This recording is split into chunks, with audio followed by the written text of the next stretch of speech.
আসহাবি আজমাইন, আম্মা বাদ।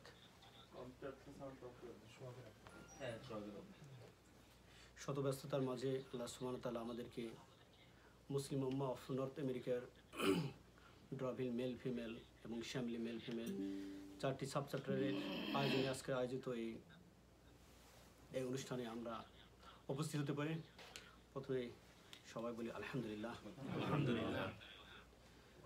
তো আমরা অলরেডি লেট করে ফেলাইছি, আমরা খুব তাড়াতাড়ি প্রোগ্রামটা শুরু করে দেবো। তো প্রথমে আমি আমাদের ব্রাদার ইউনুস আলী ভাইকে কোরআন তেলাওয়াত করার জন্য রিকোয়েস্ট করতেছি।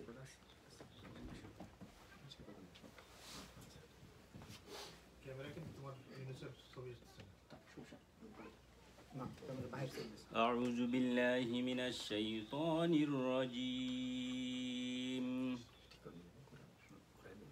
بسم الله الرحمن الرحيم. وكذلك أوحينا إليك روحا من أمرنا ما كنت تدري ما الكتاب ولا الإيمان ولكن جعلناه نورا نهدي به من نشاء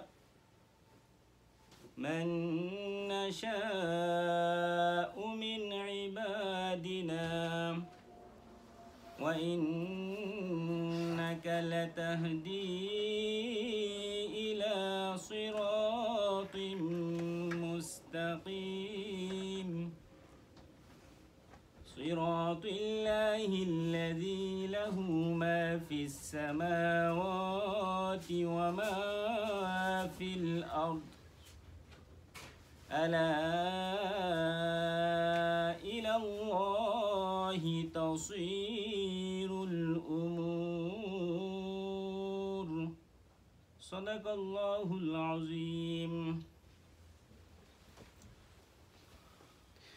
জাযাকাল্লাহু খায়রান ইউনুস ভাই, খুব সুন্দর কোরআন তেলাওয়াত করার জন্য। এই পর্যায়ে আমরা দেরি না করে আমরা মেইন প্রোগ্রামে চলে যাব। এই প্রোগ্রামে আমাদের সম্মানিত মেহমান doctor Ahsan Jawaid, neurologist, merrier থেকে উনি এসেছেন। উনি আমাদের সামনে ওনার এক্সপিরিয়েন্স থেকে, অভিজ্ঞতা থেকে আমাদের সাথে কিছু জিনিসপত্র শেয়ার করবেন। তার মধ্যে উনি জুম্মার খুতবা, যেগুলো আমরা জিনিসগুলো বুঝি না এবং যা শুনে থাকি, বছরের পর বছর শুনি বাট আমরা বুঝি না, সেই জিনিসগুলো উনি একটু ডিসকাস করবেন আমাদের মাঝখানে, এবং উমরার বেসিক জিনিসগুলো উনি আমাদের মাঝে ডিসকাস করবেন। তবে আপনাকে অনুরোধ করতেছি আপনি আপনার শুরু করে দেন। আসসালামু আলাইকুম। আসসালামু আলাইকুম। বিসমিল্লাহির রহমানির রহিম। আসসালাতু ওয়াসসালামু আলাইকুম রাসূলুল্লাহ। অনেকদিন পরে আমি বাংলায় বক্তব্য রাখবো আপনাদের সামনে, তো কিছু ভুল হলে আমি আগে থেকে মাপ চেয়ে নিচ্ছি, আর কিছু ইংলিশ তার মাঝখানে বলবো। প্রথমে অনেক ধন্যবাদ আমাদের মুনা অর্গানাইজেশনের তরফ থেকে, আপনারা আমাকে দাওয়াত দিলেন। তো এখানে আমাদের অনেক গণ্যমান্য ব্যক্তি, আমার চেয়েও জ্ঞানী লোকজন বসা আছেন, তো এই সুযোগ দেওয়ার জন্য অনেক ধন্যবাদ। তো আমি দুটো সাবজেক্ট নিয়ে কথা বলবো। তো প্রথমে ওমরা, হজ এবং ওমরা। মাসখানেক আগে আমি ওমরাতে করে আসলাম। তো এটার ওমরা কি বা এর কিছু প্র্যাকটিক্যাল এক্সপিরিয়েন্স, আমাদের কি করা উচিত এবং কিছু জিনিস না করা উচিত, আমি সেগুলি নিয়ে প্রথমে কথা বলবো। তারপরে ইনশাল্লাহ আমরা যে জুম্মার খুতবাটা শুনি আরবিকে, আমিও বুঝতাম না এবং আমাদের অনেকেই বুঝে না, কারণ আমরা তো আরবিক জানি না। তো আমি ওটা শিখে আপনাদের সামনে তুলে ধরবো যাতে আপনারাও শিখতে পারেন। আমি পেশাগতভাবে তো কোনো আলেম না, তো আমি নিজেকে বলি বা আপনারা যারা এখানে আছেন, আমরা একজনের থেকে আরেকজন শিখব। তো আমরা হলাম তালেবান, অলদো আমরা তো আফগানিস্তান থেকে আসি নাই। তালেবান বলা হয় যারা মানে শিক্ষা করতে চায়। এখন আমরা যেহেতু আরবিক বুঝি না, তালেবান মানে মনে করা হয় যে আফগানিস্তান থেকে আসলো, আসলে ঠিক তা না। তো আমরা এখানে সবাই একজন থেকে আরেকজন শিখবো। আচ্ছা, ওমরা আমি প্রথমে প্রত্যেকটা অ্যারাবিক ওয়ার্ডের বেসিক মানে বলার চেষ্টা করি। আর একটা অ্যারাবিকের কিন্তু 8টা থেকে 10টা মানে হয়। তো বেসিক ওমরা মানে কোনো কি বলে ওটাকে, to go to A crowded place, যেখানে অনেক লোকজন থাকে সেখানে যাওয়াটাকে, এটা অ্যারাবিক ওয়ার্ড, এটাকে ওমরা বলা হয়। কিন্তু ওমরার যে ডেফিনেশন আমরা সবাই জানি যে আমরা বাইতুল্লাহ কাবা ঘরের জিয়ারত করতে যাই। আচ্ছা, ওমরা প্রথমে যে বেসিক স্টেপসগুলি আমরা সবাই জানি, তবু আমি রিপিট করব এবং তারপরে আর কিছু এক্সট্রা কিছু সায়েন্টিফিক কথা এর সাথে বলবো। তো ওমরা করার আগে কতগুলি বেসিক শর্ত রুল আছে যেটা পূরণ করতে হবে, সেটা না করলে ওমরা কবুল হবে না। এই বেসিক জিনিসগুলি কি? একটা হলো হালাল ইনকাম।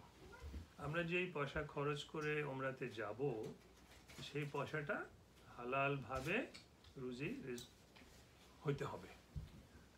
আচ্ছা, এটা খুবই ইম্পর্টেন্ট। কিন্তু সেকেন্ড হলো ওমরাতে যাওয়ার আগে আমরা সবাইকে মাফ করে দিব এবং আমরা সবার থেকে মাফ চাবো। মানে এমন না যে আমি কারো থেকে $10 লক্ষ চুরি করে ফেললাম, আগে বললাম ভাই আমি ওমরাতে যাচ্ছি আমাকে মাফ করে দাও, ঠিক ওইভাবে না। সামর্থ্য থাকলে ওই লোককে রাজি করতে হবে যে ভাই আমি $10 লক্ষ টাকা আপনাকে ফেরত দিব। তো এই জন্য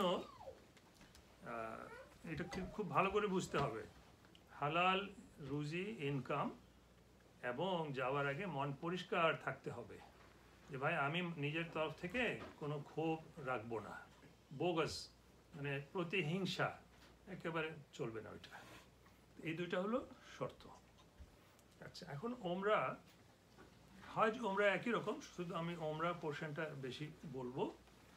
ওমরার স্টেপগুলি কি? বেসিক 3টা হলো রুকুন বা পিলার, আর 1টা বা 2টা হলো ওয়াজিব। এখন পিলার যদি নষ্ট হয় তাহলে ওমরা হবে না, আবার ওমরা নতুনভাবে শুরু করতে হবে। আর ওয়াজিব যদি নষ্ট হয় তো ফিদিয়া বা কাফারা বা পেনাল্টি দিয়ে ওটাকে শুধরানো যাবে। তো এটা সবাই জানেন যে ওমরার 3টা বেসিক। একটা হলো এহরাম, আমরা মনে করি যে সাদা কাপড় পরি ওটাকে এহরাম মনে করি, কিন্তু এহরামের ডেফিনেশন একটু ডিফারেন্ট, আমি এটা বলবো। এহরাম পরার পরে কাবার ওই যে 7 চক্কর করতে হয়, ওটাকে কি বলে? তওয়াফ। তওয়াফ মানে 7 চক্কর আমরা যে করি। আর থার্ড হলো সাই, মানে ওই সাফা আর মারওয়া যে পাহাড়ের 7 বার আপনার হাঁটতে হয়, একটু দৌড়াতে হয়। তো ইসলামে এই 7 যে নাম্বারটা, এটার ঐতিহ্য, এটা সম্বন্ধে আমি কিছু বলবো। এই 3টা হলো মানে ফার্জ, করতেই হবে। ওয়াজিবের মধ্যে আসতেছে চুল কাটা, হেয়ার কাট।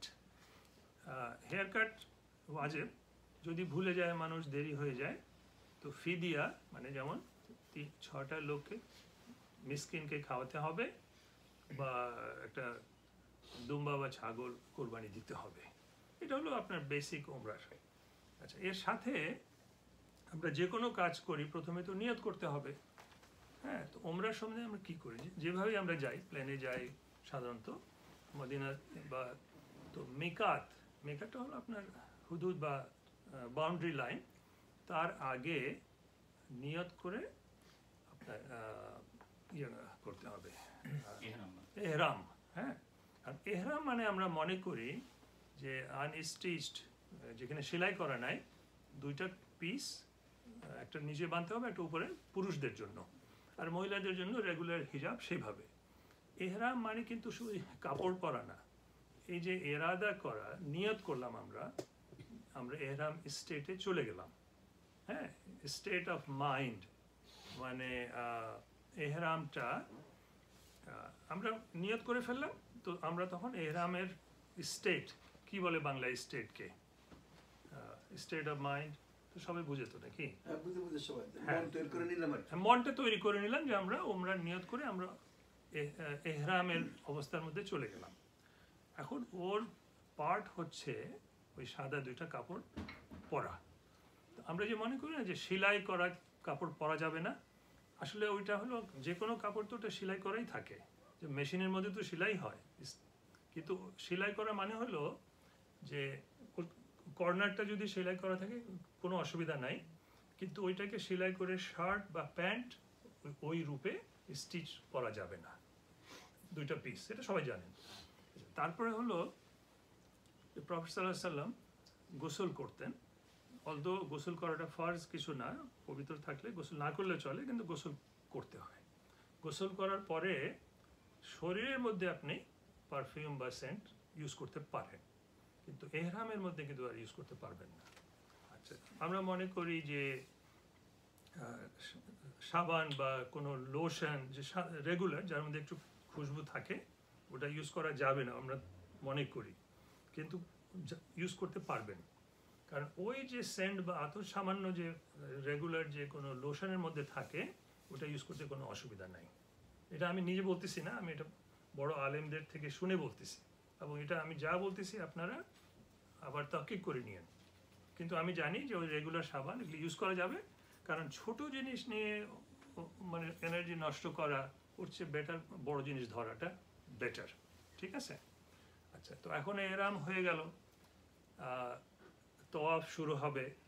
তো মিকাত থেকে এহরাম কাপড়টা পরতে হয়, 2 রাকাত নফল নামাজও পড়তে হয় উজু করে। তো লাব্বাইক আল্লাহুম্মা লাব্বাইক, এটা আমরা সবাই ওটা বলা উচিত যে আল্লাহ আমরা হাজির আপনার। তো সবাই দুনিয়ার লোক একসাথে যদি বলা শুরু করে আল্লাহ তাআলা তো ওটা শুনবে, এবং এমনিতেও শুনবে, আরও বেশি শুনবে। কিন্তু যখন আমরা এহরাম করে হারামের মধ্যে দাখিল হব তখন আবার দোয়াটা ডিফারেন্ট হয়ে যাবে, আর লাব্বাইক বেশি বলার দরকার নাই। আচ্ছা, এবার একটা মজার কথা বলি, মক্কা শরীফের যে হারাম এর অফিসিয়াল ক্যাপাসিটি হলো 3 মিলিয়ন বা 30 লক্ষ লোক একসাথে নামাজ পড়তে পারে, আর আনঅফিসিয়াল হয়তো আর একটু বেশি হবে। মদিনা শরীফে 1.5 মিলিয়ন, মানে 15 লক্ষ লোক একসাথে নামাজ পড়ার ব্যবস্থা আছে। তো আমি যেটা দেখে আশ্চর্য হলাম যে 3 থেকে 3.5 মিলিয়ন লোক একসাথে দোয়া দরুদ পড়ছেন, যেই মাত্র আল্লাহু আকবার আজান শুরু হলো সাইলেন্ট। আমার মনে হয় ভাই এটা কোন ধরনের, পৃথিবীর যত বড় আর্মি হোক না কেন এরকম কোনো ডিসিপ্লিন নাই, আল্লাহু আকবার শুরু হওয়া মাত্র একেবারে ঠান্ডা। এটা আপনার মানে আশ্চর্য জিনিস, এটা পৃথিবীর যদি আমেরিকা ইউরোপের লোকরা বুঝতো বা দেখতো, তো আমাদেরকে বলা হয় যে মুসলিমরা তো ডিসিপ্লিন না, এর চেয়ে বড় ডিসিপ্লিন হতে পারে? আপনারা সবাই উমরাতে গেছেন, আশ্চর্য ব্যাপার না এটা? কত ডিসিপ্লিন ভাই! হ্যাঁ হ্যাঁ, কেউ কিছু বলতেছে না, পুরুষ পাশে মহিলা পাশে, চিল্লাচিল্লি নাই, মারামারি নাই। আর ভাই এর চেয়ে ভালো ডিসিপ্লিন দুনিয়াতে কোথায় হবে? একেবারে স্ট্রেট লাইন। এটা আমি বলছি যে আমরা যাতে নিজেদেরকে ছোট মনে না করে, আল্লাহ আমাদের এত বড় নেয়ামত দিছে, এত সুন্দর জিনিস, আমরা গর্ববোধ করবো এটা, তাই না? আচ্ছা, এখন তোয়াব গ্রিন লাইটের থেকে আমরা অ্যান্টাই ক্লকওয়াইজ আমরা ঘুরি। বাংলা কি বলে ভাই? ঘড়ির কাঁটার বিপরীত, অ্যান্টাই ক্লকওয়াইজ।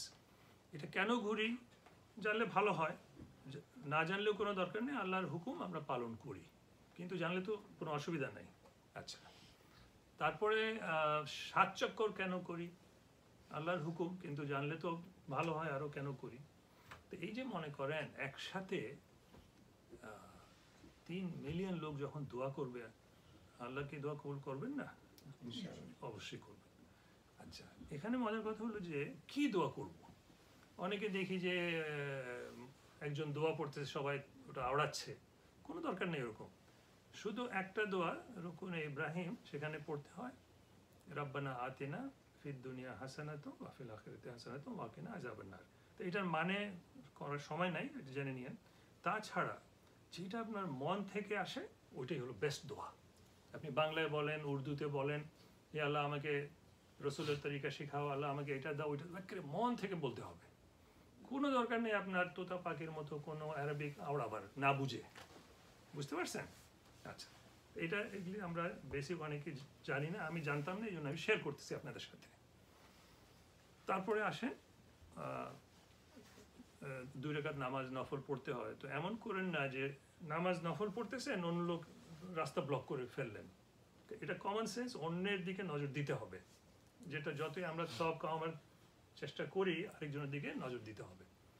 তারপরে আপনি জমজম পানি খাবেন, তারপরে গেলেন আপনার সাই, যে 7 বার সাফা মারওয়া দৌড়ানো, সেখানেও যে কোনো দোয়া পড়া যায়। আচ্ছা, তাওয়াফ অবস্থায় উজু করতে হবে বা উজু যদি ভেঙে যায় কি করা যাবে, তো এটা নিয়ে কন্ট্রোভার্সি আছে, বুঝছেন? অনেক ইমামদের মতে, ইমাম তাইমিয়া উনি মনে করেন যে উজু ভেঙে গেলেও কোনো অসুবিধা নাই, আপনি অ্যাজ ইট ইজ তাওয়াফ চালু রাখবেন। আর অনেকে বলে যে উজু ভাঙলে আবার আপনাকে উজু করে আবার তাওয়াফ যেখানে করছে সেখান থেকে শুরু করতে হবে। তো এটা হলো একটা কন্ট্রোভার্সিয়াল, এটা ভালো করে আপনারা জেনে নিয়েন। তবে উজু ছাড়াও কিন্তু চলতে পারে, সরি হ্যাঁ উজু ছাড়া। আচ্ছা, এবার আসেন সময়টা কিরকম চলতেছে, সময় বেশি নেই কারণ আরেকটা তো বলতে হবে, একটু তাড়াতাড়ি বলি।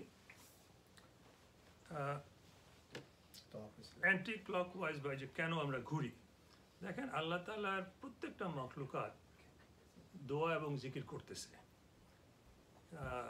সূর্য এবং যে কসমস কি বলে এটাকে, ব্রহ্মাণ্ড, বিশ্ব ব্রহ্মাণ্ড, এখানে চাঁদ তারা, ব্রহ্মাণ্ড আমরা বলবো না, কেননা ব্রহ্ম হচ্ছে আচ্ছা বিতর্কিত শব্দ। হ্যাঁ এটা কসমস, যাই হোক এটা ইংলিশেই বলবো। হ্যাঁ হ্যাঁ ওটা করতেছে কি, ওই অ্যান্টি ক্লকওয়াইজ ঘুরতেছে কিন্তু সব, ঠিক আছে? এটা আল্লাহর ন্যাচারাল প্রসেস। আচ্ছা, আমাদের যে শরীরের অ্যাটম, ছোট্ট যে পার্টিকেল, ইলেকট্রন, প্রোটন, এটা ওই অ্যান্টি ক্লকওয়াইজ ঘুরতেছে। তো এটা আল্লাহর বিধান এবং এটা ন্যাচারাল প্রসেস যে অ্যান্টি ক্লকওয়াইজ ঘুরতেছে। আল্লাহ বলছে তুমি নেচারের সাথে থাকো, হ্যাঁ আমরা ন্যাচারাল ওয়েতে কাজগুলি করি, এই জন্য ওই অ্যান্টি ক্লকওয়াইজ পুরো দুনিয়া, পুরো কসমস ঘুরতেছে একদিকে, আমরা তোয়াফটা ঠিক ওইভাবে ঘুরতেছি।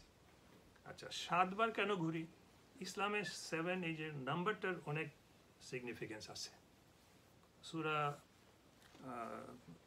ফাতিহা 7টা আয়াত আছে, 7 আসমান, জমিনের 7টা লেয়ার আছে, 7 ওশান, 7টা সমুদ্র, 7 কন্টিনেন্ট। তো 7 ইসলামের একটা ভ্যালু আছে, এই জন্য আল্লাহ বলছে তুমি 7 বার করো। সিমিলারলি 7 বার আমরা ওই যে সাই এটা করি। আরেকটু যদি সায়েন্টিফিক চিন্তা করেন, আল্লাহর যে আরশ, সেখানে ফেরেশতারা সবসময় ইবাদত করত। আল্লাহ বললেন ফেরেশতাদেরকে যে আমি মানুষকে তৈরি করব। তো ফেরেশতারা বললো যে আরে এরা তো খুন খারাপি করবে।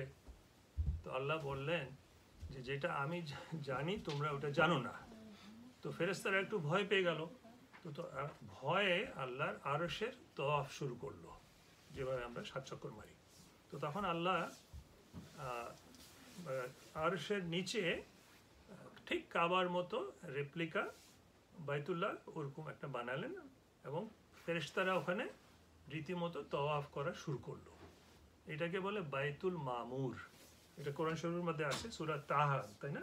হ্যাঁ, তো ঠিক ফেরেশতারা সবসময় তওয়াফ করতেছে জাস্ট আরশের নিচে। 70,000 ফেরেশতা আসে এবং ওরা চলে যায়, কোনোদিন আর আসবে না। মানে অনেক নিউমারাস, অসংখ্য ফেরেশতারা সবসময় তওয়াফ করতেছে। ঠিক ওইটার নিচে পারপেন্ডিকুলার যে আল্লাহর যে ঘর, এই যে বাইতুল্লাহ, যেটাকে আমরা কাবা বলি, ওইটা আল্লাহ ঠিক একদম centre of the earth, scientifically ওটা বলা হয়েছে। এখন কাবা কখন তৈরি করা হয়েছে এটা নিয়ে সামান্য একটু কন্ট্রোভার্সি আছে। অনেকে বলে যে 2000 বছর আগে ফেরেশতারা কাবা তৈরি করলেন মানুষের আসার 2000 বছর আগে। কিন্তু আদম আলাইহিস সালাম তো বেহেশতে ছিলেন, তো আদম আলাইহিস সালাম হয়তো তওয়াফ করতেন ওই বাইতুল মামুরের।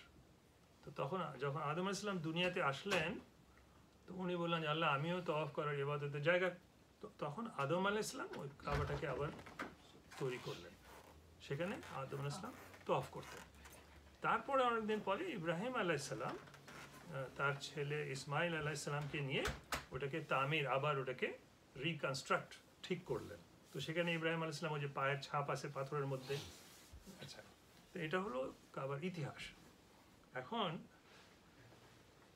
অ্যাস্ট্রোনট যারা ওই যে চাঁদে গেছিল, তারা উপর থেকে দেখলো আলট্রা ভায়োলেট রে, এটা সায়েন্টিফিক কথা, এটা আমাদের মৌলানা ভাইরা হয়তো এক্সপ্লেন নাও করতে পারে, তো আমি যেটা শিখলাম আমি শেয়ার করতেছি।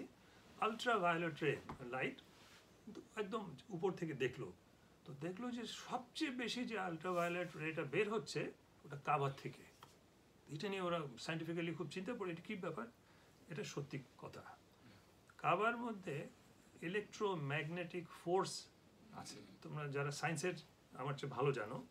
তো ওখানে যখন আমরা তওয়াফ করি, খেয়াল করবেন যে আমরা খুব শান্তি পাই, পিসফুল এনভায়রনমেন্ট। কারণ কি?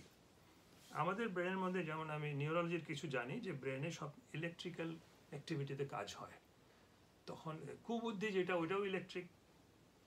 তো ইলেকট্রোম্যাগনেটিক ফোর্স যেটা কাবার, ওটা সাক করে নেয় ওই নেগেটিভ ইলেকট্রিক ফোর্সটাকে।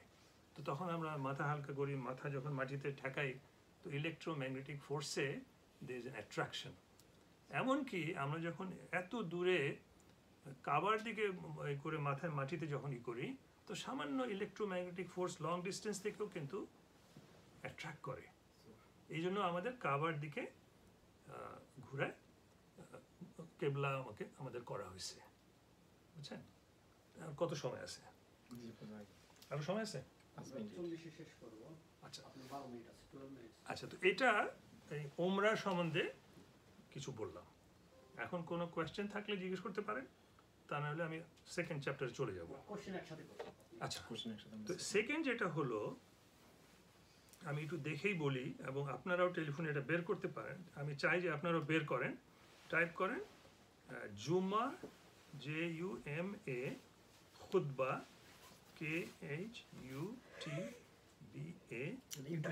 হ্যাঁ ইউটিউবে। হ্যাঁ, ইন অ্যারাবিক। ঠিক আছে? তো এটা কেন আমি করতেছি টেলিফোনে, আমার এমনি মুখস্থ আছে, কিন্তু আমি চাই যে আপনারা ওইভাবে প্র্যাকটিস করে শিখে ফেলেন। কেন আমিও তো জানতাম না, আমি তো শিখলাম এইভাবেই, এবং আমি আলেমদের সাথে ডিসকাসও করলাম। হ্যাঁ, কই গেল ভাই? দাঁড়া, ওয়াইফাই লাগবে? না না, কোনো ওয়াইফাই লাগবে না। তো তওয়াফ সম্বন্ধে পরে যদি কোয়েশ্চেন থাকে আপনারা জিজ্ঞেস করতে পারেন।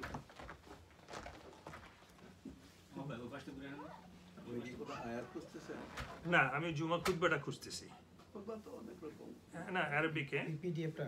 হ্যাঁ, পিডিএফটা বের হয়ে যাবে এখনই। কি শুরু হলো ভাই? দেখি দাঁড়া। হ্যাঁ, এই যে পাইছি। হ্যাঁ, না না, ওইটা না, ওইটা না, আমার এমনি মুখস্থ আছে, তবু আমি খুঁজে চাই যে আপনারাও দেখেন।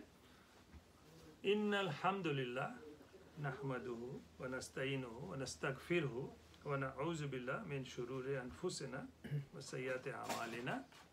এইটা বের করেন, টেলিফোনে বের করেন।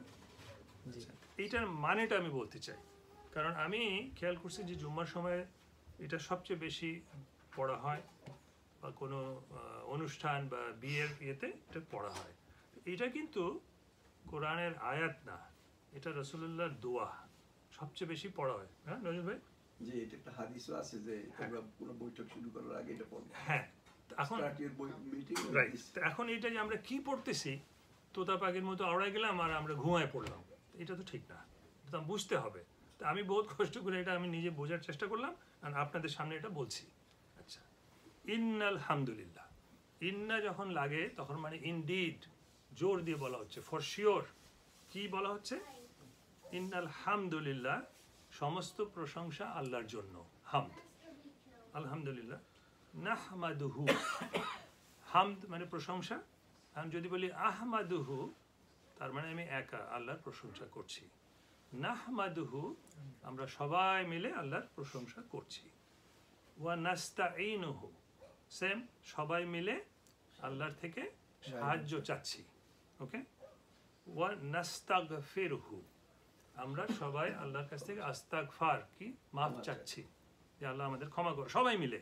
তো একা করা আর সবাই মিলে করা বহুত তফাৎ আছে।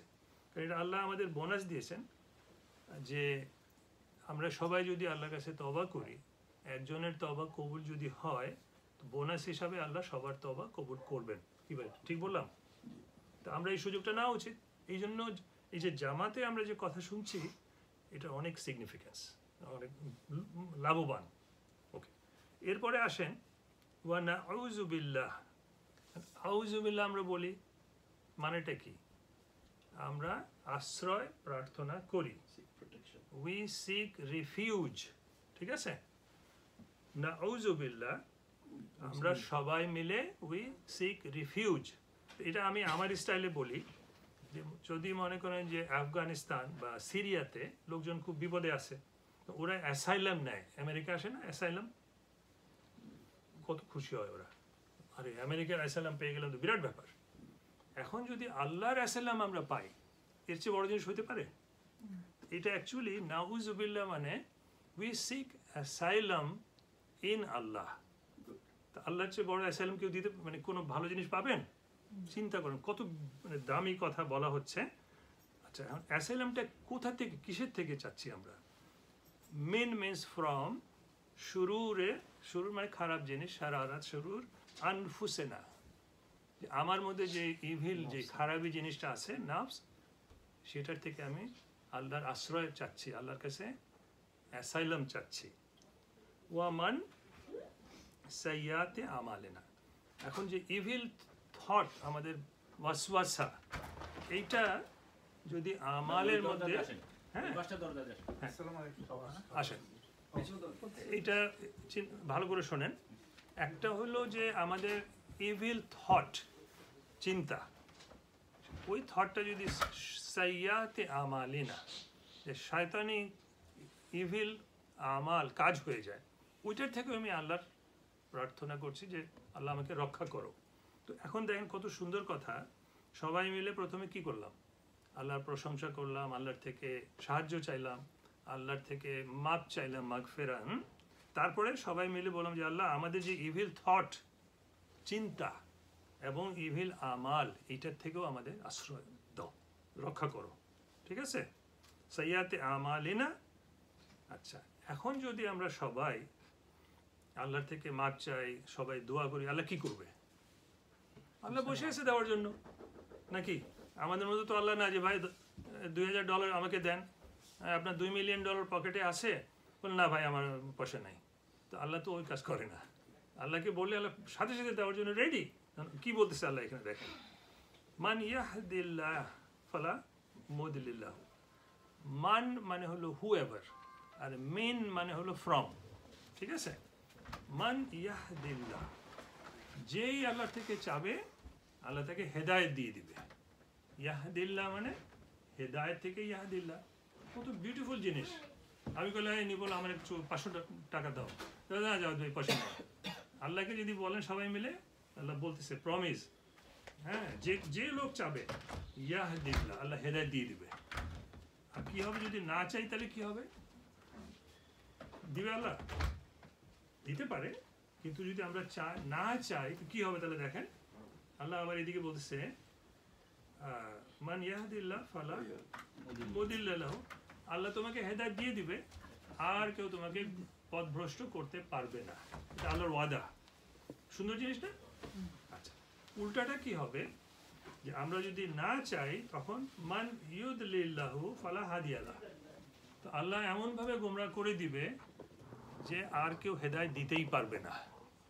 তো এই জন্য আমাদের যে দোয়াটা করা হচ্ছে, সবাই মিলে কি আমরা আল্লাহর আশ্রয় চাচ্ছি যে আল্লাহ আমাদের হেদায়েত দাও, আল্লাহ দিয়ে দিবে। আর যদি কিছুই না চাই, তো আল্লাহ কি করবে? কই যাও তোমরা, যাও ওইদিকে বেয়াদব, আর কোনো হেদায়েত কেউ দিতেই পারবে না। ঠিক আছে, তারপরে তো বেসিক দেখেন, আপনারা সবাই জানেন যে ওয়াশহাদু আল্লা ইলাহা ইল্লাল্লাহ ওয়াহদাহু লা শারীকা লাহু আশহাদু আন্না মুহাম্মাদান আবদুহু রাসূলুহু। তো এটার মানে বলার তো আমার দরকার নেই, আপনারা সবাই জানেন। আর এটা কেউ না জানলে তো মুশকিল হয়ে যাবে, ওকে, রেজিস্ট্রি ক্যান্সেল হয়ে যাবে মুসলিমের। আচ্ছা, এটা হলো রাসূলুল্লাহর দোয়া। এবার আসেন কি দুইটা আর ছোট্ট বলি। আচ্ছা, এই দুইটা হলো কোরআনের আয়াত, ঠিক আছে? সূরা আল ইমরান আয়াত নাম্বার 102, ইয়া আইয়ুহাল্লাযীনা আমানু ইত্তাকুল্লাহ হাক্কা তুকাতি ওয়ালা তামুতুন্না ইল্লা আনতুম মুসলিমুন। এইটা তো আমি পড়ে ফেললাম, মানেটা কি? ইয়া আইয়ুহাল্লাযীনা, আল্লাহ বলছে মোমেনগণ, ইয়া আইয়ুহাল্লাযীনা আমানু, ও দ্য বিলিভার্স, হ্যাঁ, ইত্তাকুল্লাহ, তোমরা তাকওয়া মানে করো। তাকওয়াটা কি? হ্যাঁ, সবাই বাংলায় বলি আল্লাহকে ভয় করো। তা আমি আবার একটু ডিফারেন্ট ওয়েতে বলতে চাই। আল্লাহ রহমানুর রাহিম, আল্লাহ কি লাঠি নিয়ে বসে আছে মারতে যে আল্লাহকে ভয় পাবো আমরা? ভয় পাওয়াটা ডিফারেন্ট স্টাইলে বলা হয়। এটা বেটার হয় আমরা যদি বলি, ইংলিশে বলি যে বি মাইন্ডফুল অফ আল্লাহ, আল্লাহকে স্মরণ করো। আরেকটু ভালো হয় আজকাল যেটা মানুষ ইউজ করা শুরু করছে, হার্ট, কাল্ব, ব্রেন দিয়ে আমরা চিন্তা করি, কিন্তু ব্রেনকে কন্ট্রোল করে হার্ট, কাল্ব, স্পিরিচুয়াল হার্ট। তো এখন যদি বলি বি হার্টফুল অফ আল্লাহ, এই ইংলিশটা কেউ ইউজ করে না। ইত্তাকুল্লাহ মানে হলো, বাংলায় যদি বলি হৃদয় দিয়ে অনুধাবন করো, একটু কঠিন বাংলা, এটা বুঝেন? এইটা হলো আসল জিনিস ইসলামের, সব কিছুর কাল্ব দিয়ে হয়। আমি পরিপ্রেক্ষিতে একটু সামান্য বলি। আকাল আল্লাহ 300 বার কোরআনে বলছে, আফালা তাকিলুন, আফালা তাফাক্কারুন, আফালা তাদাব্বারুন, তোমরা কেন চিন্তা করো না? 300 বার। নজরুল ভাই, এটা ইম্পর্টেন্ট না? কিন্তু আল্লাহ আবার বলছে মা আদরাকা কয়েকবার। এটার মানে অনেকে কিন্তু বুঝে না, এই তোমরা কেন অনুধাবন করো না? অনুধাবন কিন্তু ব্রেন দিয়ে হয় না, অনুধাবন হার্ট দিয়ে হয়। তো এটা যারা বুঝে ফেলছে, চিন্তাভাবনা অনেক থাকতে পারে, অনেক পিএইচডি থাকতে পারে, আল্লাহ ওদের হার্ট দিয়ে অনুধাবন করার ক্ষমতা দেয় নাই। তো ওরা হার্ভার্ড, ইয়েলে ইসলামিক এডুকেশন দিচ্ছে, কিন্তু ওরা কাফেরি থেকে গেছে। তাদের চিন্তা অনেক, চিন্তাভাবনা অনেক লিমিটেড, আকল লিমিটেড। কিন্তু যদি কাল্ব যদি ঠিক হয়ে যায়, যে প্রফেটের সবচেয়ে বেশি দোয়াটা হলো ইয়া মুকাল্লিবুল কুলুব সাব্বিত কালবি ওয়া দিনিক। রাসূলুল্লাহর সবচেয়ে বেশি ফ্রিকোয়েন্ট দোয়া এটা, জানেন তো? যারা না জানেন আমিও শিখে আপনাদের জানাচ্ছি আর কি। আল্লাহ কাছে বলতেছেন, ইয়া আল্লাহ, যে হার্টকে চেঞ্জ করো, আমার হার্টটাকে সাব্বিত কালবে, একে ফিক্স ভালো রাখো, যাতে উল্টাপাল্টা না হয়ে যায়। তো এই সবচেয়ে আসল খেলা হইল কাল্ব ঠিক হওয়া। বডি যদি কাল্ব ঠিক হয়ে যায়, সব কিছু ঠিক হয়ে যাবে। এটা রাসূলের হাদিস। সেই ইতে আমি বলতেছি ইত্তাকুল্লাহ মানেটা হলো আমাদের কাল্বটা যাতে ঠিক হয়ে যায়। ইত্তাকুল্লাহ হাক্কা তুকাত, মানে যেভাবে হক আছে সেইভাবে আল্লাহকে স্মরণ করো, হাক্কা তুকাতি। ওয়ালা তামুতুন্না, মৌত, মৌত মানে মৃত্যু, ওয়ালা তামুতুন্না, ডোন্ট ডাই, যাতে মৃত্যু না হয়, ওয়া আনতুম মুসলিমুন, ইল্লা, যতক্ষণ পর্যন্ত না তোমরা মুসলমান হও। এটা নিয়ে অনেক চিন্তার ব্যাপার আছে।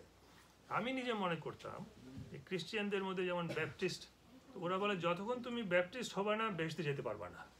তো আমি এটা তো শুনতে একই রকম মনে হচ্ছে, যে যতক্ষণ তুমি মুসলিম হবে না বেহেশতে যেতে পারবা না। তো এটা নিয়ে আমি একটু রিসার্চ করলাম।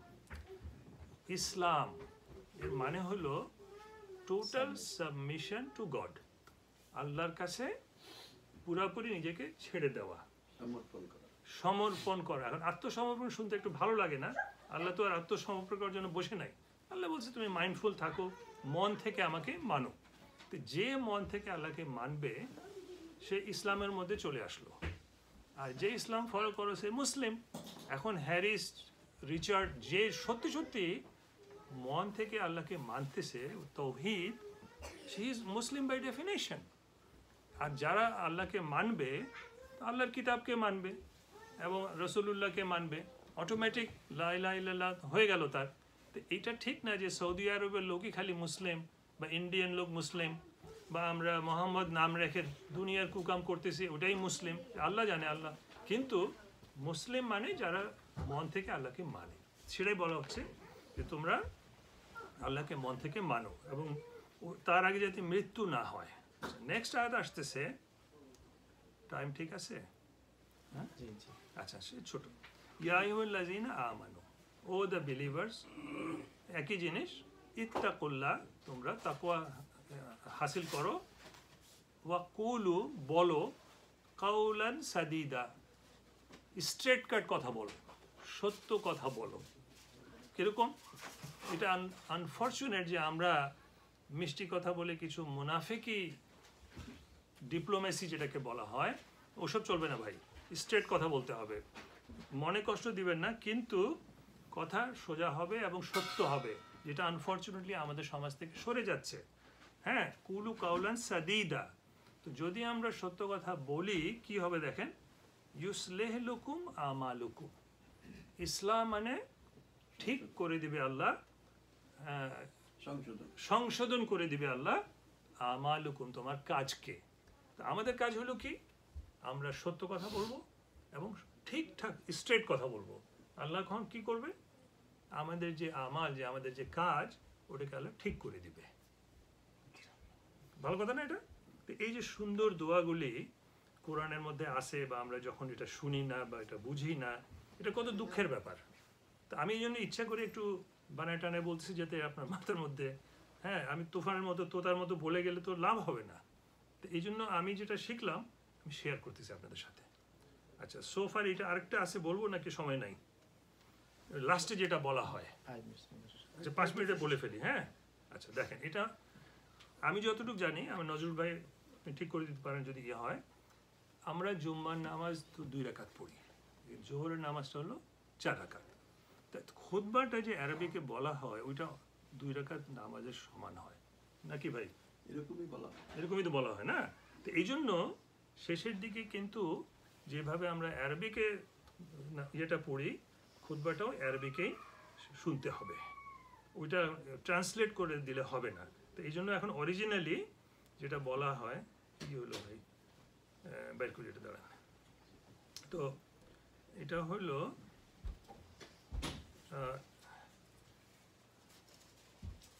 শেষেরটা আমি দেখে বলতেছি আপনাদের, যাতে মনে থাকে। এটা সবাই শুনেন, এবং আমি চাই না যে সবাইকে জিজ্ঞেস করি যে ভাই আপনারা হাত তোলেন, কে জানেন। তো হয়তো আনফর্চুনেটলি দেখা যাবে যে বেশিরভাগ লোকে আমরা জানি না।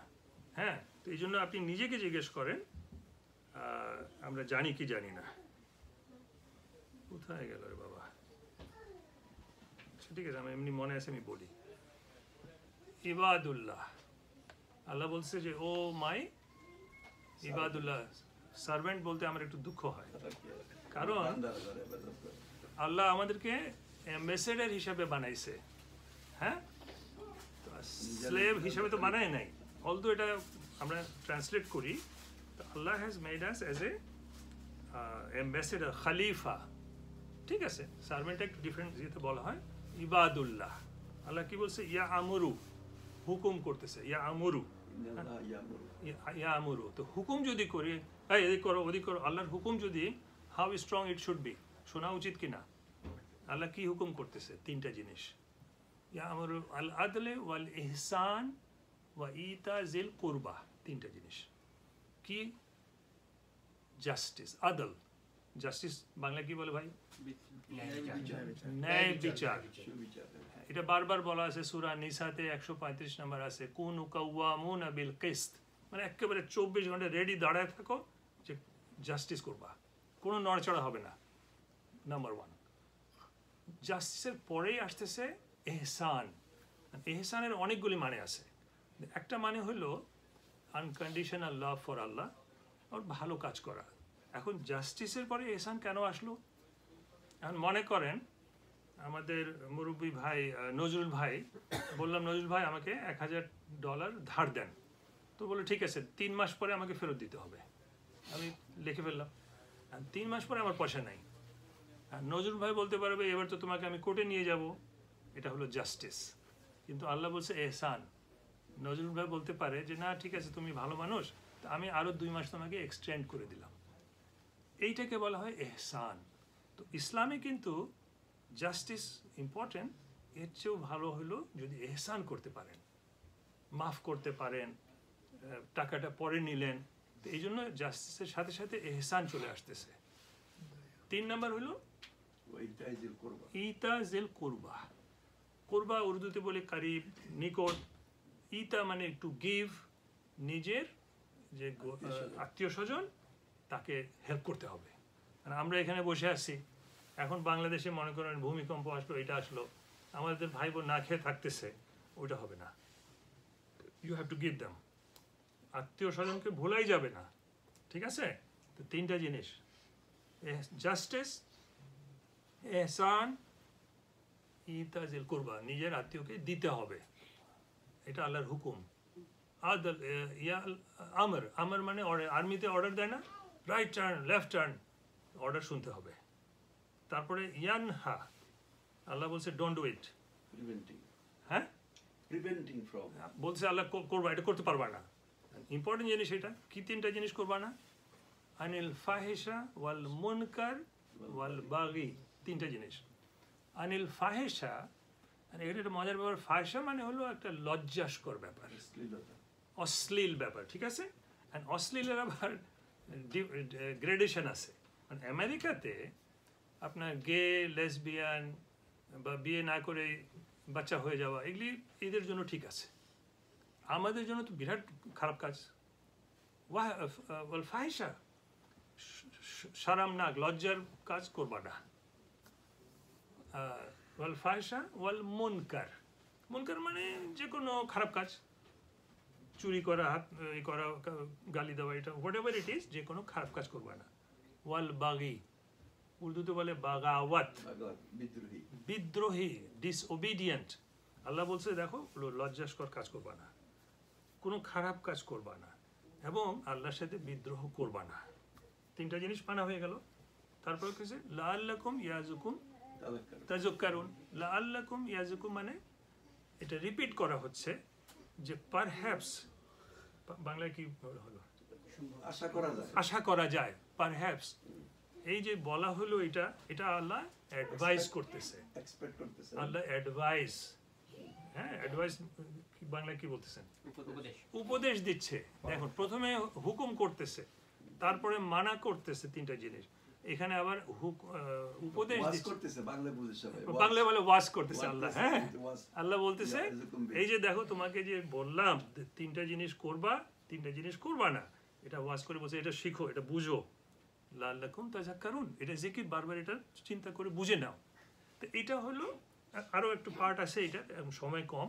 তো এই যে আমি খুতবাটার মিনিংটা বললাম, এটা আল্লাহর রহমতে যখন আপনারা শুনবেন, এবং আমি দোয়া করি এবং আশা করি আপনারা ওই টেলিফোনের থেকে শিখে ফেলেন, বড় মৌলবীর কাছে যাওয়ার দরকার পড়বে না আপাতত, এটা খুব সুন্দরভাবে বলা আছে এখানে। আমি যদি শিখতে পারি আপনারাও পারবেন। আমি তো আর কোনো আলেম ওলামা না, আমি তো তালেবান।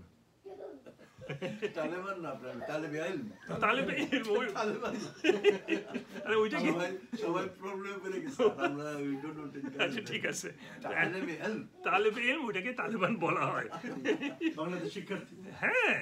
আচ্ছা এখন আপনারা কেন পারবেন না, সবাই ইঞ্জিনিয়ার এখানে বসে আছেন, তো আমার এটা রিকোয়েস্ট ভাই, এটা নিজে শিখেন, অ্যাটলিস্ট 10টা লোককে শিখান, দরকার আছে। সারা জীবন আমরা শুনলাম আর কিছু বুঝলামই না, এটা কি ধরনের কথা ভাই? দ্যাট ইজ দ্য রিজন আমি এটা এইভাবে বলতেছি। এবার এখন সময় থাকলে কোয়েশ্চেন আনসার করতে পারেন। থ্যাংক ইউ ফর লিসেনিং, জাজাকাল্লাহ। যারা অনুষ্ঠান অর্গানাইজ করলেন, আল্লাহ তাদের বরকত দিক। হ্যাঁ আমি ইচ্ছা করে একটু হাসি ঠাট্টা করে বললাম যাতে ঘুমায় না পড়ে মানুষ। আচ্ছা, তো শুকরান ভাই, থ্যাংক ইউ। জি ভাই বলেন। যদি সিস্টারদের পক্ষ থেকে কোনো কোশ্চেন থাকে তাহলে আনমিউট করে কোশ্চেন করতে পারেন। আমি একটা কোশ্চেন করি। জি ভাইয়া। আমরা তো কোরআন হাদিস বা ইসলামের নিয়মে তো সব সময় সৎ থাকতে হবে, হ্যাঁ সব সময় ট্রুথফুল থাকতে হবে, সব সময়।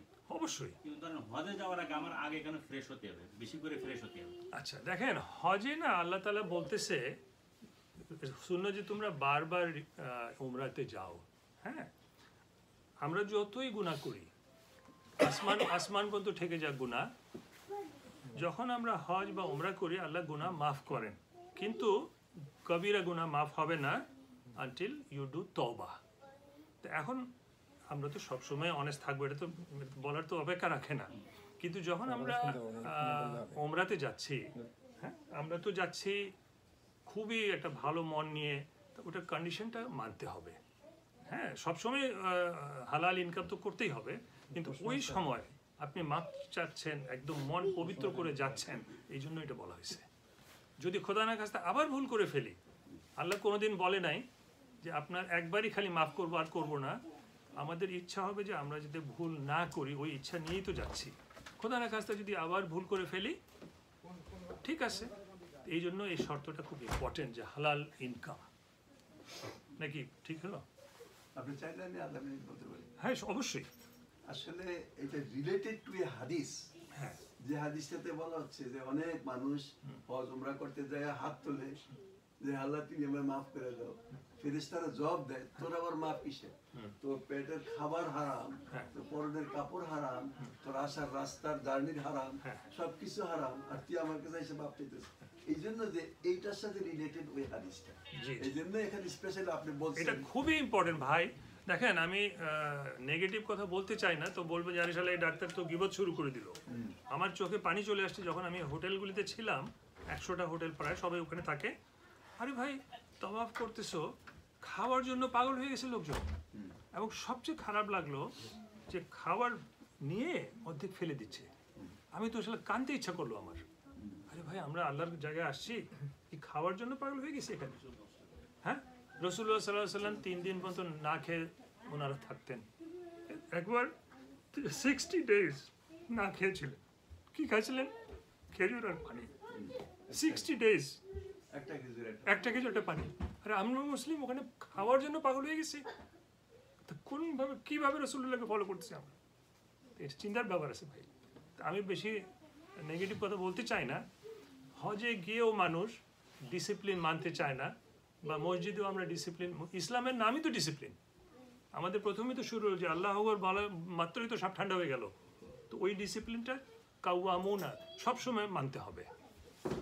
তো আই হোপ ঠিক আছে, হজ একটা এক্সট্রা অর্ডিনারি মনে করেন একটা জায়গা, সেই জায়গায় যদি বলতেছেন আপনার একেবারে আকাশ থেকে সরাসরি হ্যাঁ, আসতেছে ওই আরে বাপ রে বাপ। নজরুল ভাই যেরকম বললেন, পাল্টা যদি আমি যদি আবার কোশ্চেন করি, আমি তো এই জায়গাও তো মাপ চাই আল্লাহর কাছে। Of course. তখনও তো আমার এই না না না, ওইখানে আমি তো হারাম খেয়ে দোয়া করি ভাই সাহেব, ওখানে 1 রাকাত নামাজের 1 লক্ষ গুণ সওয়াব আছে। রাইট। হেরাম মক্কাতে। আর মদিনায় কত নজরুল ভাই? 50 না 1000 ওয়াক্ত, 1000 বাইতুল মুকাদ্দাসে 500 ওয়াক্ত। 500। আল্লাহ আমাদের একটা বোনাস দিয়ে দিছে রমজান মাসে। কত? 70 হ্যাঁ, 70 গুণ। 70 কি রমজান মাসে যে লাইলাতুল কাদের, খায়রুম মিন আলফি শাহর। হ্যাঁ 1000। তো এই বোনাসগুলি আমাদের নেওয়া উচিত না? তো এই জন্য উমরাতে যখন আমরা যাই, চিন্তা করেন বাইতুল মামুরে ফেরেশতারা ঘুরতেছে, মাটিতে নিচে ঘুরতেছে, ওইটা যদি আপনি চিন্তা করবেন, আপনার মাথায় কোথায় এদিক সেদিক চিন্তা করবেন আপনি? হ্যাঁ, নাকি খাবার চিন্তা করবেন ওই সময়? জি ভাই। আমরা ওই ফ্রাইডেতে অনেক সময় খুতবাটা ধরলাম যে 2 রাকাত, আর ফরজটা হ্যাঁ হ্যাঁ কখনো হলো 4 রাকাত। হ্যাঁ অনেক সময় দেখা যাচ্ছে আমরা মসজিদে যাই, দৌড়তে যাই, অত সময় পাই না, হ্যাঁ যে খুতবা মিস করে ফেলাই। হ্যাঁ হ্যাঁ। তাহলে আমরা কি খুতবার জন্য মিস করার জন্য কি আরো 2 রাকাত নামাজ পড়ে নেব? না, এটা আমি কোনোদিন শুনি নাই। নজরুল ভাই হয়তো আমার চেয়ে বেশি বলতে পারবে, কিন্তু চেষ্টা থাকা উচিত যে খুতবাটা আমরা মিস না করি। এখন যদি মিস হয়েই যায়, তো ওইটার বদলে 2 রাকাত নামাজ পড়ার দরকার নাই, নাকি? Right right. আচ্ছা, এই রিলেটেড আমি একটা কোশ্চেন, মানে এই রিলেটেড। হ্যাঁ বলেন। ধরেন হযরত মুহাম্মদের একটা হাদিসে আসছে যে তোমরা মসজিদে গেলেই হ্যাঁ। তোমরা 2 রাকাত নামাজ পড়ো। হ্যাঁ হ্যাঁ কিন্তু ওইটা যদি খুতবা টাইমও থাকে তাও নাকি পড়তে হবে। হ্যাঁ, পড়তে পারেন। তাই যদি আমি যদি সুন্নাত বা দেখাচ্ছি কি হয়তো দুখুলিল মসজিদ যে নামাজি হোক না কেন, আমি ওই 2 রাকাত পড়তে যে টোটালি আমার কিন্তু খুতবা টাইমটা শেষ হয়ে গেল। না, এখানে দেখেন। আমি এখানে একটু বলি। হ্যাঁ বলেন বলেন। সরি, হ্যাঁ বলেন। সেটা হইলো যে যেটা কোরআন হাদিসে বলা হচ্ছে এর বাইরে আমরা যাইতে পারবো না। না, জুমার নামাজ 2 রাকাত, এটা সম্পর্কে অনেকগুলি হাদিস আছে। আর জুমা মানে একত্রিত হওয়া, জুমা, হ্যাঁ এটা কথাটা সত্য। জামা, জামা থেকে জুমা, জুমা একসাথে হওয়া। জামা, হ্যাঁ তার মানে সপ্তাহে একদিন আপনার এই লেকচার শুনে সমাজের অবস্থা এবং নিজের গাইডলাইন নেওয়ার জন্য আল্লাহ একত্রিত হইতে বলছেন। অ্যাকচুয়ালি এক হিসাবে যদি আপনি না দিতে পারেন, নামাজটা আপনাকে সেদিন 2 রাকাতই পড়তে হবে, ইচ্ছা করলে আপনি পড়তে পারবেন না, না। কিন্তু একা পড়লে আপনি 4 রাকাত পড়বেন। Right, if you miss the জামা হ্যাঁ then you have to pray for. ঠিকই। কিন্তু সেটা আল্লাহ স্পেশাল কনসেশন দিছে। কিন্তু এর অর্থ এই না, অনেকে যেটা বলে যে জুমার নামাজ এই জন্যই করা হয়েছে, এই কথাটা বলা কঠিন আছে, এই জন্য করা হয়েছে কিনা আমরা জানি না। আমরা জানি না। বলছে আমাকে 2 রাকাত পড়ো, আমি 2 রাকাত পড়বো, বাস বাস। বাস তুমি খুতবা শোনো, খুতবা শোনো। হ্যাঁ হ্যাঁ। এই জন্য আর কি আরো কোশ্চেন করো? আমার একটা কমেন্ট আছে। হ্যাঁ বলেন। প্রশ্ন আছে? না আমি তো সবসময় আগে চিন্তা করতাম এতবার কাবাতে যায় মানুষ, এত টাকাগুলো তো গরিবকে দিলে হতো, প্রস্তুত তো জায়গা মতো, তাই না? হ্যাঁ তো পরে I start doing some research. তো এই যে সূরা ফিল এন্ড সূরা কি নাস। না যে কুরাইশ দুটো একসাথে, এর মাঝে কিন্তু অনেকগুলো সূরা, কিন্তু কোরআন আল্লাহ তাআলা অনেক আয়াত নাযিল হয়েছে, কিন্তু এটা একটা কারণ আছে যেটা সূরাকে একসাথে রাখা। কারণটা হচ্ছে আপনার ফিলের ঘটনার পরে যখন আব্রাহা এসে বললো যে না আবু মুতালিব গেল যে I'm amazed you came for your camels and you are not talking about anything Kaaba, right? উনি কি আছেন সব জানি সব না, যে he has his own owner, he will take care of that, right? He protected, Allah protect. How that protected, we know that. The small bird and then kill everybody. So the power, after that, all these Quraysh, তারা behave হয়ে গেছে, কারণ তারা এই এত বড় পাওয়ার হাউসের keeper, house keeper, তারা সামনে যেত ইয়েতে সামারে, আর উইন্টারে ইয়েমেন, হ্যাঁ প্রচুর টাকা, প্রচুর, they started making money because with their high rank, the immunity from the, কারণ কেউ ওনাদেরকে কিছু বলতো না, গুন্ডারা বান্ডারা কিচ্ছু না, হাইওয়ে রবারি কিচ্ছু না, তো they are Quraysh. So আল্লাহ তাআলা বলতেছেন যে তোমাদেরকে এত সম্মান কেন দেওয়া হয়েছে? ওই যে আল্লাহর ঘর রক্ষা করার জন্য। that's the power of the house, it's a power house.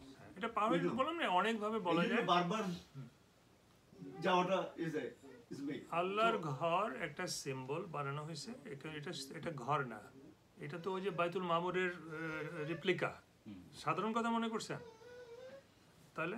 আচ্ছা, জিওগ্রাফিক্যালি দেখা হয়েছে এটা সেন্টার অফ দ্য আর্থ, এবং এটা আল্লাহর আরশের ডাইরেক্ট নিচে, এবং এটার ম্যাগনেটিক পাওয়ার কত কিছু আছে। এটা তো সায়েন্স ক্লাস না, এই জন্য এটা বেশি না বলে শুধু এটা মনে রাখতে হবে, যেটা উনি বললো ডাক্তার সাহেব, এটা বিরাট ব্যাপার, আল্লাহর ঘর। আচ্ছা, তো একটু দোয়া করবেন নাকি? আমার একটু কোশ্চেন আছে। বলেন বলেন।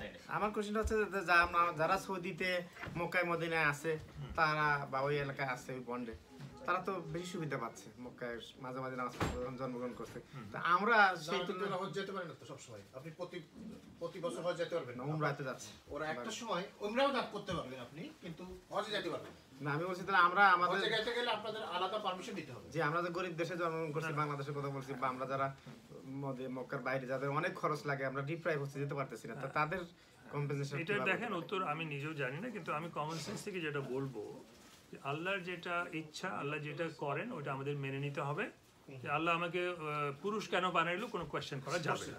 সিমিলারলি আল্লাহর ঘর ওখানে যে বানাইছে এটা আল্লাহর ইচ্ছা, এবং নিশ্চয়ই আল্লাহ আমাদেরকে কনসেশন দিছে, যত দূর থেকে যাবেন ওই ডিস্টেন্সের কারণে এক্সট্রা সওয়াবও তো পাচ্ছি আমরা, তাই না? যত আমরা এক্সট্রা কষ্ট করে যাচ্ছি, তো আল্লাহ এটা ব্যালেন্স করে দিবে, আল্লাহ তো ইনসাফ করেন। এই কথাটা আমি একটু বলি, বলেন।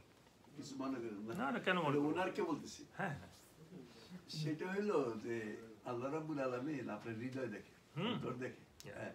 আপনার ইনফরমেশনে যে বহু সাহাবী এরকম ছিল যে মক্কা ছাইরা বাইরে চলে গেছে। আমি নিজের কথা বলি, আমি 679-এ প্রথম হজে গেছি, ইয়ং ম্যান। তখন প্রথমবার যে আমি মক্কা দেখছি, আমার যে ফিলিং, সেই ফিলিং আমি still I remember, I feel. এরপরে মক্কা কত গেছি, আপনি যেটা বললেন, ওই আমি যখন ছিলাম তখন কোনো রেস্ট্রিকশন ছিল না, মন চাইলো মক্কা গেলাম, ওমরা করলাম, প্রত্যেক বছর হজ করলাম, কিন্তু সেই মন আর আমি পাইনি, কিন্তু এই মনের থেকে মনের খবর ওখানে। সেটাই। আপনার মনটা, হৃদয়টা কিভাবে বলতেছে, কিভাবে কাঁদতেছে, আপনার হাজারো যান আর একবার যান, এইটা নির্ভর করে যে আপনার মানসিক অবস্থাটা কি। ঠিকই ঠিকই। দেখেন 2 মিনিট একটা ছোট্ট জিনিস শেয়ার করি। হ্যাঁ, এটা আবু হানিফা আমাদের ইমাম এবং খুবই বড় জিনিস। তো উনি তওয়াফ করতেছিলেন। আচ্ছা, তা পরে বলবো, আজান হয়ে যাচ্ছে, ঠিক আছে? তো যাদের উজু করা লাগবে উজু করে নেন। হ্যাঁ, উজু করে নেন। তো আলহামদুলিল্লাহ, থ্যাংক ইউ ভাই। আমার কাছে খুব মজা লাগছে, আই এনজয়। আমি তো জাযাকাল্লাহ খায়ের। হ্যাঁ, আপনি জিনিসগুলিকে সুন্দরভাবে থেমে থেমে বলছেন, ঠিক না? আপনারা জানেন যে আমার দুর্বলতা হইলো ওনার এই কথাগুলি আমি 2-3 মিনিটে বলে শেষ করে দিতাম, আপনি কিছুই বুঝতেন না হয়তো বা। না না, আপনি খুব ভালো বলেন। না, কিন্তু আপনি যে এত ভেঙে ভেঙে সুন্দর করে বলছেন না, এটা আমাদের কাছে লেখাপাত করছে, আমার করছে। আমি জানি না, অনেক ধন্যবাদ। আমি একটু 1 মিনিট শেয়ার করতেছি আমার অভিজ্ঞতা। বলেন। আমি যখন হজে গেছি, এই যে তখন হজের পরে তো এই যে কয়দিন মক্কায় থাকছি, যে কয়দিন আমার প্রতিদিন টার্গেট ছিল যে 1 কোটি রাকাত নামাজের সওয়াব নিব। বাহ বাহ, টার্গেট বলেছেন না যে 1 ওয়াক্ত নামাজ, 1 রাকাত নামাজ পড়লে 1 লক্ষ রাকাত সওয়াব। ভালো ব্যবসা। আমার টার্গেট ছিল অন্য দোয়া করলাম কিছু পারবো না, 1 কোটি টাকা সওয়াব, মানে 100 রাকাত নামাজ পড়ব। ভাই আপনি ভালো দেখছি ব্যবসায়ী। হয় নাই, 100 হয় না, কিন্তু 60, 70, 80 হয়েছে। আলহামদুলিল্লাহ, আমি এটা টার্গেট ছিল যে আমি হিসাব করে দেখছি যে আমি যে ওই 10 দিন না কয়দিন ছিলাম, আমি মোটামুটি যে 400-500 রাকাত নামাজ পড়ছি আলহামদুলিল্লাহ, ফরজ নামাজ বাদে। তো চলেন, মসজিদ যাবেন? তো আলহামদুলিল্লাহ মুক্তার বাবার কথা যদি আমি এভাবে বলি, হ্যাঁ। হযরত মুহাম্মদ যখন ছিল সরাসরি দেখে তার চাচারা কাছে ইসলাম ধর্ম গ্রহণ করে নাই। এ তো মক্কা ছিল, আমার তো মনে হয় এর থেকে মুজিজা হযরত মুহাম্মদ সরাসরি ছিল বেশি। অবশ্যই। পাশে থেকে তো আপনার হ্যাঁ, এটা আল্লাহর ইচ্ছা ভাই, আল্লাহর আর ইচ্ছা। যা পাশে থাকে যাকে মন জায়গা ভালো আছে তারা ওই জায়গায় যাবে, আর অনেক মানুষ যায়ও না। আল্লাহর ইচ্ছা, বুঝছেন? আল্লাহ যদি হেদায়েত না দেয়, ওই যে বললাম না, তাহলে কেউ হেদায়েত দিতে পারবে না। তো আলহামদুলিল্লাহ আমরা এই পর্ব এখন শেষ করতে চাই। আমাদের সাথে ছিলেন আমাদের ডক্টর জাওয়াদ আহসান ভাই, উনি নিউরোলজিস্ট। ইনশাল্লাহ ওনাকে আমরা ইন ফিউচারে ইনশাল্লাহ আমরা আরো পাবো আমাদের মুসলিম নর্থ আমেরিকার কার্যক্রমে ওনার সাথে সম্পৃক্ত দেখতে চাই। আল্লাহর কাছে আমরা সেই দোয়া করি যেন আল্লাহ আমাদেরকে ওনাকে অ্যাক্টিভলি পাওয়ার জন্য।